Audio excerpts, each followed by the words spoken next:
Çarşamba günü Türkiye Milletçi Hareket Partisining muavin raisi, İstanbulning parlament a'zosi Fatih Yildiz, Markaziy qaror komiteti a'zolari Metin Ari, Bahattin Şengül, Aslan Soylu ve Milletçi Hareket Partisi Küçükçekme rayonining boshlig'i Akram Sarsuyundan tarkib topgan vakillar o'miki Safakoyga joylashgan Sharq Turkiston jamiyatini ziyorat qildi. Yana bir tarafdan Xalqaro Sharq Turkiston tashkilotlar birligining vakillar o'miki Ichki ishlar ministrligini ziyorat qilib, Uyg'urlarning nopus va puhrolik masalasida yo'liqqan masalalar haqida fikr almashtirdi. Dolqun Aysa boshchiligidagi Dunyo Uyg'ur qurultiyi vakillar o'miki 23 aprel Shvetsiyaga yetib kelib, poytaxt Stokgolmda Uyg'ur tashkilotlari bilan hamkorlashib, bir hafta davomlashadigan Uyg'ur haftaligi faoliyatini boshlagan. Ular Uyg'ur irqiy qirg'inchiligini Shvetsiya parlamentida e'tirof qildirish uchun ba'zi parlament a'zolari va siyosiyonlar bilan ko'rishgan. Yana bir tarafdan Avstraliya Uyg'ur jamiyati va Uyg'ur harakati tashkiloti mas'ullaridan bo'lib 7 kishidan tarkib topgan bir hay'at 4-oyning 24-kuni Sidney shahrida bir qator faoliyatlarni olib bordi. Bu faoliyatlarning muhim nuqtasi ularning Avstraliya parlament a'zolaridan Uyg'ur qirg'inchiligini e'tirof qilishni talab qilish bo'ldi.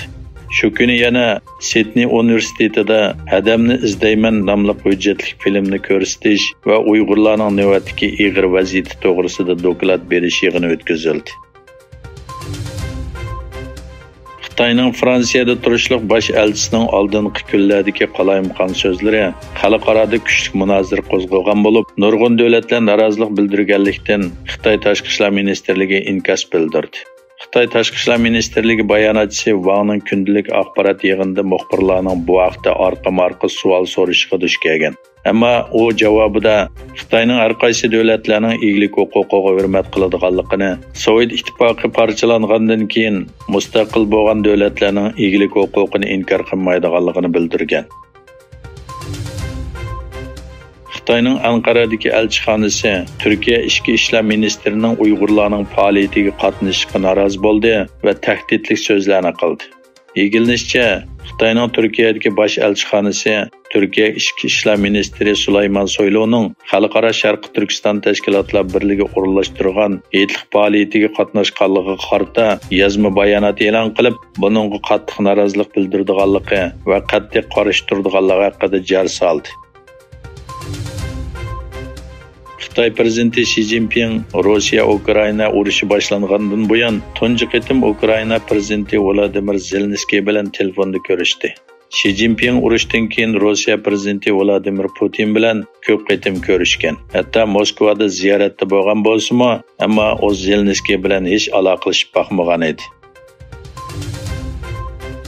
Angliya tashqi ishlar vaziri James Cleverly Xitoyning harbiy hozirliklarni kengaytishdagi maqsadini yoshirish qilmishining yechinishli oqibat elib kelishi mumkinligini ta'kidladi. Fransiya xalqaro radiosining bu vaqtdagi xabarda qayd qilinishicha, Angliya tashqi ishlar va taraqqiyot vaziri James Cleverly 25 aprel Londonda so'zlagan strategiya nutqida Angliyaning Hind-Tinch okean rayonidagi davlatlar bilan bo'lgan ittifoqdoshlik maydoni haqida to'xtalgan va Xitoyning haqiqiy niyatini oydinlashtirishga chaqirgan.